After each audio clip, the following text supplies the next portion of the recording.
Film की शुरुआत होती है ऑसिज इन्हीं नॉर्थ अमेरिका के कुछ बड़े लोगों को दिखाने से, जो तेल वाला पाइप ऊपर करके गॉड से दुआ कर रहे थे, क्योंकि ना उनकी फसल ठीक से उग रही थी और ना ही उन्हें तेल मिल रहा था। जिसके बाद सब मिलकर उस पाइप को फसल की जमीन में गाड़ देते हैं और फिर कुछ ही दिन के बाद उनकी जमीन तेल उगलने लगती है, जो बहुत ज्यादा था। ये देखकर वो लोग काफी खुश हो गए, क्योंकि अब उन लोगों को बहुत फायदा होने वाला था। देखते ही देखते कुछ सालों में ऑसिज नॉर्थ अमेरिका के लोग भी वाइट लोगों की तरह अमीर हो जाते हैं, जिसके बाद वो अपने पूरे एरिया में फैलकर यही रहना शुरू कर देते हैं। कुछ सालों के बाद एक सिपाही जिसका नाम अर्नेस्ट है, जो कहानी का मेन कैरेक्टर है, वो भी यहाँ पर आता है। वो आकर एक ऑफिसर से मिला, जो अर्नेस्ट को एक घर में लेकर आया, जहाँ वो अपने अंकल और भाई से मिलता है। कुछ देर बाद अर्नेस्ट अंकल से बातचीत करता है। वो कहते हैं कि मैंने तुम्हें यहाँ खास काम के लिए बुलाया है, मैं खुद यहाँ शेरिफ के तौर पर काम कर रहा हूँ, और क्या तुम्हें लड़कियाँ पसंद है? अर्नेस्ट ने जवाब दिया कि हाँ, पर छोटी उम्र की। अंकल कहते हैं चलो अच्छा ही है, क्योंकि यहाँ तुम्हें ड्राइवर का काम करना है। तुम मोली नाम की एक लड़की की ड्राइवर बनोगी और उस पर पूरी नजर भी रखोगी। वो यहाँ की सबसे अमीर फैमिली से ताल्लुक रखती है, जिस पर वो मान जाता है। टीवी पर कुछ ऑसिज लोगों की मौत दिखाई गई, जिनके बारे में मोली एक प्राइवेट डिटेक्टिव को बता रही थी। उसका कहना था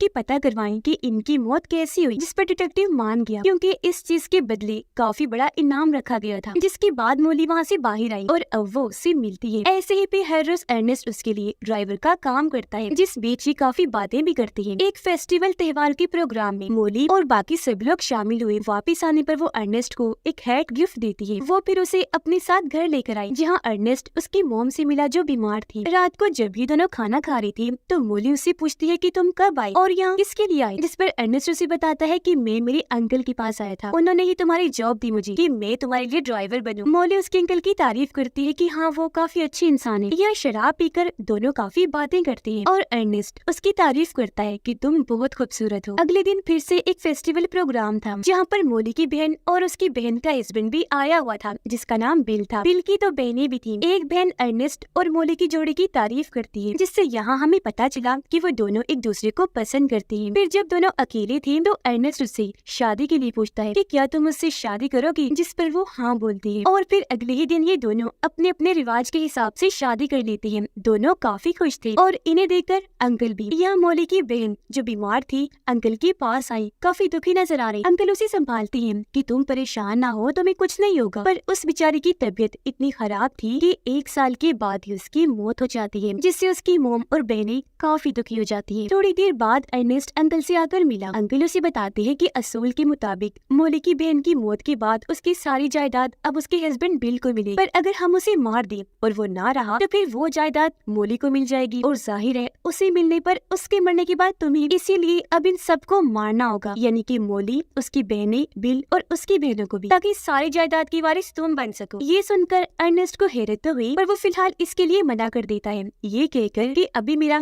ऐसा कोई इरादा नहीं, पर हाँ, जरूरत पड़ने पर अगर कुछ करना पड़ा तो हम जरूर करेंगे। अपनी वाइफ को फिलहाल कोई नुकसान इसलिए नहीं पहुंचा सकता क्योंकि अभी मैं बाप बनने वाला हूँ। वो प्रेग्नेंट है। यह अर्नेस्ट की बातों से हमें अंदाजा हो जाता है कि वो भी काफी खतरनाक इरादों वाला इंसान है। अपनी बहन के गुजर जाने के बाद मोली अपनी मोम की देखभाल करने लगी, जहाँ उसकी मोम कहती है कि व्हाइट लोग अच्छे नहीं, जब से वो यहाँ आए हैं मुसीबतें बढ़ गई है, हमारे लोग मारे जा रहे हैं, कुछ भी अच्छा नहीं हो रहा। ये बातें मोली को पसंद नहीं आती। वो उठकर चली जाती है। अर्नेस्ट अपने भाई को मोली की बहन के साथ शहर भेजता है ताकि वो जाकर पार्टी एंजॉय कर सके। पर अगले ही दिन वहाँ अर्नेस्ट और मोली को भी बुला लिया जाता है, और जब ये वहाँ गई तो इन्हें मोली की बहन की लाश दिखाई गई, जिसे किसी ने मारकर फेंक दिया था। उसकी हालत बहुत बुरी थी। ये देखकर मोली काफी टूट गई, फूट फूट कर रोने लगती है, जहाँ उसे अर्नेस्ट संभालता है। अगले दिन बड़े बड़े ऑसिज लोगों की मीटिंग होती है, जहाँ पर कहा जाता है कि जब से हमारा बिजनेस बढ़ा है, यहाँ पर व्हाइट लोग भी आ गए हैं, जिनकी तादाद काफी ज्यादा है। जाहिर है उनकी आने से खतरा भी बढ़ गया है, हमारे लोग मारे जा रहे हैं, और अब अगर हमारा कोई इंसान मारा गया तो हम चुप नहीं बैठेंगे। हम $1000 का इनाम रख रहे हैं, जो हमें हमारे लोगों को मारने वाले कातिल का बताएगा, वो इन पैसों का हकदार होगा। अंकल फौरन बोली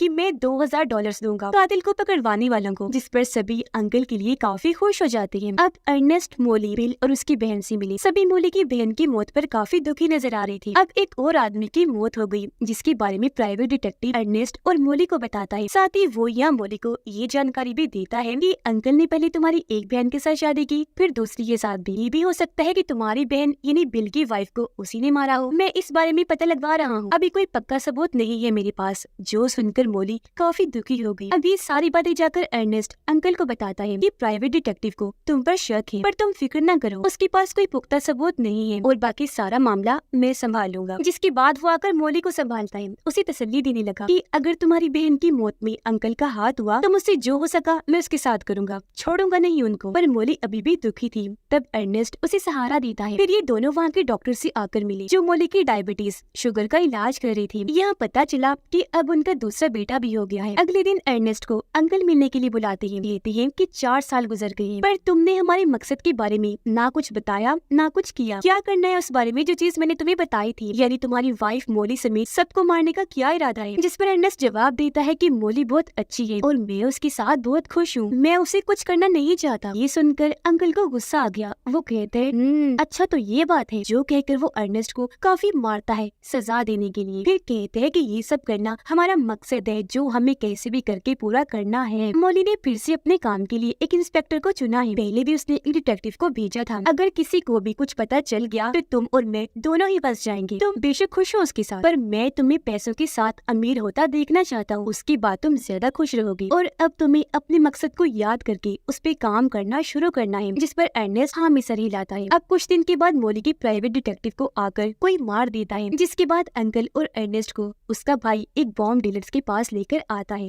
ये कहकर कि ये बंदा तुम्हारे काम आ सकता है। यहाँ उन्हें पता चला कि ये बॉम्ब डीलर काफी खतरनाक आदमी है जो हर तरह की बॉम्ब बनाने में माहिर है। साथ ही इसने कई जगह पर धमाके किए हुए हैं और कई बार बैंक भी लूटा है। अब दोनों डॉक्टर्स मोली की डायबिटीज का इलाज करने के लिए आते हैं, पर वो उन्हें अर्नेस्ट को कहकर निकलवा देती है। जब वो उससे इस चीज की वजह पूछता है तो मोली अजीब बातें करने लगी। कहती है कि मुझे उन पर भरोसा नहीं कि वो मेरी बीमारी ठीक करेंगे भी या नहीं, क्योंकि उन्होंने मेरी बहन का इलाज भी किया था। तो देख लो वो आज मारी गई है। ये सुनकर अर्नेस्ट को गुस्सा आ जाता है। वो बाहर गया डॉक्टर से उसकी इंसुलिन वाली दवाइयाँ लेकर अंदर आता है। मोली पर काफी भड़कने लगा। कहता है कि तुम उनसे ज्यादा जानती हो, वो डॉक्टर्स हैं और जब से तुम बीमार हुई हो घर के साथ साथ मुझे बाकी काम भी करने पड़ रहे हैं, बच्चों को भी संभालना पड़ता है। मैं तुम्हारे लिए सब कर रहा हूँ, पर तुम हो कि मेरे लिए मुश्किलें बढ़ाती जा रही हो। क्या कर सकता हूँ, प्यार करता हूँ। जो सुनकर मोली काफी दुखी हो गई, जिस पर यहाँ उसने अपने गुस्से पर काबू किया। वो उससे माफी मांगता है और उसे इंसुलिन का इंजेक्शन लगाता है। अगले दिन वो ऑफिसर जिसे सबसे पहले आकर अर्नेस्ट मिला था वो बीमार हो जाता है, जिसका इलाज अंकल मोली के डॉक्टर से ही करवाते हैं। बाद में डॉक्टर अंकल को बताते हैं कि इसके मरने के बाद सारी जायदाद आपको मिल जाएगी, क्योंकि इसका इस दुनिया में कोई नहीं है। ये सुनकर अंकल अर्नेस्ट से मिलने आए। उनकी बातों से हमें पता चला कि वो ऑफिसर मोली का पहला हस्बैंड है और उसने अर्नेस्ट से दूसरी शादी की। अंकल उसे कहते हैं कि अब हमें उस ऑफिसर को भी मारना है, उसका काम हम बिल और उसकी बहन के साथ ही निपटा देंगे और ये काम मैं बॉम्ब डीलर्स को दूंगा, जिसके लिए अर्नेस्ट मान गया। मोली की मोम की तबीयत काफी खराब हो गई, जिनका इलाज तो किया जाता है पर वो बच नहीं पाती। उनकी भी मौत हो जाती है, जिससे पूरी फैमिली काफी दुखी हो गई। कुछ दिन के बाद अर्नेस्ट और मोली अंकल के घर गई उनसे मिलने। यहाँ अंकल मोली से हमदर्दी का नाटक करता है कि हमने एक आदमी को काम पर लगाया हुआ है, वो जल्द कातिल का पता लगवा लेगा। जिस पर मोली कहती है कि मैंने भी एक प्राइवेट डिटेक्टिव को इस काम का जिम्मा दिया था, पर उसे भी किसी ने मार दिया। यहाँ हमें पता चला कि उस डिटेक्टिव को और किसी ने नहीं बल्कि अर्नेस्ट और उसके भाई ने मिलकर मारा था। यहाँ पर अंकल झूठी हमदर्दी दिखाता है। वो अर्नेस्ट को कहता है कि तुम कोई अच्छा सा डिटेक्टिव हायर करो ना, जिस पर उसने भी तंजिया कहा कि जरूर। फिर वो सबको बताता है कि मेरा और मोली का तीसरा बच्चा पैदा होने वाला है, जो सुनकर वो दोनों और अंकल की फैमिली तो काफी खुश हो जाते हैं, पर अंकल नहीं थी, जो चीज अर्नेस्ट ने भी महसूस कर ली थी। अब वो आकर बॉम्ब डीलर से मिला, पूछता है क्या तुम बहुत बड़ा बॉम्ब बना सकते हो, क्योंकि हमने काफी खतरनाक आदमी को मारना है। बॉम्ब डीलर कहता है कि जितना चाहो उतना बड़ा बॉम्ब मैं बना सकता हूँ और याद रखना मुझसे खतरनाक कोई भी नहीं है। अब यहाँ अर्नेस्ट सबसे पहले ऑफिसर को टपकाने का फैसला करता है, इसीलिए बहाने से बॉम्ब डीलर और उस ऑफिसर की दोस्ती करवा देता है। उसने सारी बात बॉम्ब डीलर को समझा दी थी। जहाँ कुछ दिन तक दोनों ने काफी शराब पी, फिर एक दिन मौका पाकर वो ऑफिसर को शूट करके मार देता है। अब अर्नेस्ट और मोली का तीसरा बच्चा भी पैदा हो जाता है, जो एक लड़की थी, जिस वजह से दोनों ही काफी खुश थे और उनकी फैमिली के बहुत सारे लोग वहाँ पर आए हुए थे, जिनमें बहुत सारे तो व्हाइट लोग थे। यहाँ पर उसकी बहन का हस्बैंड यानी बिल और उसकी बहन भी आई हुई थी। अब एक रात जब अर्नेस्ट और मोली अपने कमरे में सो रही थी तो अचानक बाहर काफी बड़ा धमाका हो जाता है, जिससे डरकर दोनों की आँख खुल जाती है। ये जल्दी से नीचे आए अपने बच्चों को संभालने के लिए। फिर बाहर जाकर चेक किया तो पता चला कि ये धमाका बिल के घर पर हुआ है, जहाँ उनका पूरा घर तबाह हो गया है और और इस हादसे में बिल और उसकी बहन की मौत हो गई है। ये देखकर अर्नेस्ट को काफी दुख हुआ। वो आकर इस बारे में मोली को बताता है, जो एक बार फिर टूट गई। फूट फूट कर रोने लगती है क्योंकि उसकी फैमिली में से अब वही बचे थे। आज उनकी भी मौत हो गई। हादसे के बाद मोली अपने कुछ लोगों के साथ दूसरे मुल्क आई और यहाँ के प्रेसिडेंट से बात करती है। कहती है कि हमारे शहर में खून खराबा, मौतों का सिलसिला छिड़ा हुआ है। कौन सबको मारा है इस बारे में कुछ भी पता नहीं चल पा रहा। इस सिलसिले में हमें आपकी मदद चाहिए और एक डिटेक्टिव भी चाहिए। जिस पर प्रेसिडेंट मान गया और वहाँ से मोली अपने लोगों के साथ वापस आ जाती है, जबकि अंकल अर्नेस्ट से मिलकर उसे एक छोटी सी बोतल देता है और कहता है कि ये स्लो पॉइजन है, यानी कि एक जहर, जिससे मोली धीरे धीरे करके बीमार होती जाएगी। यहाँ पर मोली के दोनों डॉक्टर्स भी थे क्योंकि ये सब आपस में मिले हुए थे और अंकल के लिए ही काम किया करती थी, जो काफी खतरनाक आदमी है। इन लोगों ने मोली की बहन और मोम को भी स्लो पॉइजन दिया, जिससे वो बीमार रहने लगी और उनकी मौत हो गई। यहाँ अर्नेस्ट अंकल से नाराज हुआ, काफी गुस्सा करता है कि तुम मेरी वाइफ को मारना चाहते हो। मैं ऐसा नहीं चाहता क्योंकि मैं उससे प्यार करता हूँ। जिस पर वो यहाँ झूठ बोल देता है कि वो इस स्लो पॉइजन से सिर्फ बीमार रहेगी, कमजोर होगी, मरेगी नहीं। ये मैं तुम्हारे लिए ही कर रहा हूँ। तुम्हें अमीर बनता देखना चाहता हूँ। जब वो बीमार पड़ी रहेगी तो उसका बिजनेस तुम संभाल लेना। जिसके लिए वो मान गया और अगले ही दिन से अर्नेस्ट उसे दवाई में स्लो पॉइजन मिलाकर देता रहा, जिससे मोली बीमार रहने लगी और उनकी सोच के मुताबिक अर्नेस्ट उसका बिजनेस संभालता है। वो इंसुलिन के इंजेक्शन के जरिए उसे ये स्लो पॉइजन दिया करता था। अब कुछ दिन के बाद अर्नेस्ट के घर पर एक एजेंट आया, जो अर्नेस्ट को बताता है कि मुझे अपनी तरफ से प्रेसिडेंट ने भेजा है क्योंकि मोली उनसे मदद मांगने आई थी। उसने एजेंट की भी मांग की थी, तो इस सिलसिले में एजेंसी ने मुझे यहाँ भेजा है। अर्नेस्ट उसे मोली से मिलने ही नहीं देता, कहता है कि अभी वो बीमार है, आप एक हफ्ते के बाद आइएगा। जिस पर एजेंट उसकी बात मानकर यहाँ से चला गया। पर अब अपनी तरफ से वो एजेंट काम पर लग जाता है। उसने अपने साथियों को भी शामिल कर लिया था। वो यहाँ इंक्वायरी करने लगा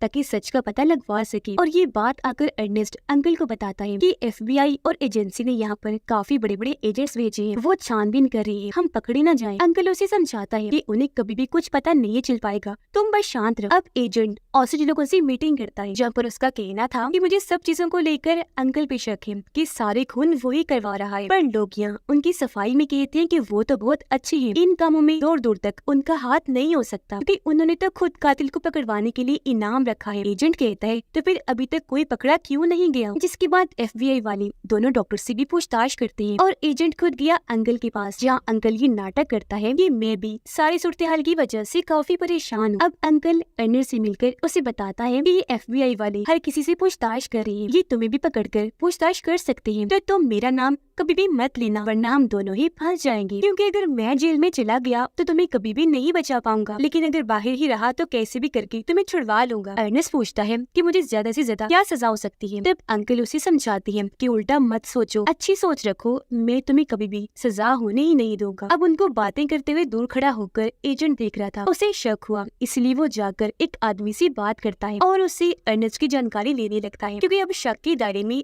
वो भी आ गया था। जिस पर वो आदमी बताता है कि एक दिन मोली की बहन अर्नेस्ट के भाई के साथ आई थी, जिसके अगले ही दिन उसकी मौत हो गई। तो हो सकता है कि इन मौतों का अर्नेस्ट से ताल्लुक लाजमी हो। अर्नेस्ट स्लो पॉइजन मोली को देता रहता है, जिससे उसकी हालत और खराब रहने लगी थी, तो वो ही उसे संभालता है। पर अब उससे मोली की ये हालत देखी नहीं जाती और वो थोड़ा स्लो पॉइजन अपनी शराब में भी डालकर पी जाता है, पर बाज नहीं आया। फिर से मोली को इंसुलिन के साथ वो स्लो पॉइजन देता रहता है। वो कहीं न कहीं सोच रहा था कि मुझे FBI को सारी सच्चाई बता देनी चाहिए। और अब अगले दिन जब वो एक जगह पर बैठा हुआ था, तो यहाँ पर एजेंट और उसके साथी आकर अर्नेस्ट को पकड़ लेते हैं। फिर पूछताछ के लिए उसे अपने साथ ले आई। यहाँ उससे सवाल किया जाता है, क्या तुमने किसी की जान ली? इस पर वो कहता है कि मैंने किसी की जान नहीं ली, पर मेरी वाइफ की हालत बहुत खराब है, उसे मदद की जरूरत है। तब तक ऑफिसर्स बॉम्ब डीलर को भी पकड़ लेते हैं। दो एजेंट्स जब अर्नेस्ट के घर आए तो मोली को काफी बुरी हालत में पाते हैं, यानी वो बेहद बीमार थी। ये लोग फौरन उसे उठाकर हॉस्पिटल ले आए, जहाँ पर उसका इलाज शुरू कर दिया जाता है। अब FBI का एजेंट अर्नेस्ट से पूछताछ करने आया, कहता है कि हमने तुम्हारी वाइफ को घर से उठाकर हॉस्पिटल भिजवा दिया है, उसकी हालत बहुत खराब है और हमें उसके पीछे तुम ही जिम्मेदार लगते हो, इसलिए अब तुम सच बता दो कि आखिर ये सब तुम किसके कहने पर कर रही थी। तो तब यहाँ अर्नेस्ट सच उगल देता है कि मेरे अंकल के कहने पर। अब उसके बयान पर अंकल को गिरफ्तार कर लिया जाता है। मोली का काफी अच्छे से इलाज होने लगा, जिस वजह से वो धीरे धीरे करके ठीक होना शुरू हो जाती है। अब एक तरफ काफी दिन तक इंक्वायरी चलती रही, जबकि मोली पूरी तरह ठीक हो जाती है और फिर अर्नेस्ट को कोर्ट में पेश किया जाता है। यहाँ अंकल का वकील खड़ा हुआ कहता है कि मुझे अभी तक अर्नेस्ट से ठीक से इंक्वायरी करने ही नहीं दी, ये मेरा हक बनता है। जिस पर दूसरा वकील मुखालफत करता है और ये देखकर कोर्ट के सारे लोग भड़क गए। इसलिए जज सुनवाई कुछ दिन के बाद रख देता है, जिसके बाद अर्नेस्ट को वकील और अंकल के लोगों के पास भेजा जाता है। यह वकील उसे कहता है कि अगर तुम अंकल के बारे में सब कुछ बता दोगे तो वो और तुम हमेशा के लिए जेल के अंदर चले जाएंगे, और अगर ऐसा हुआ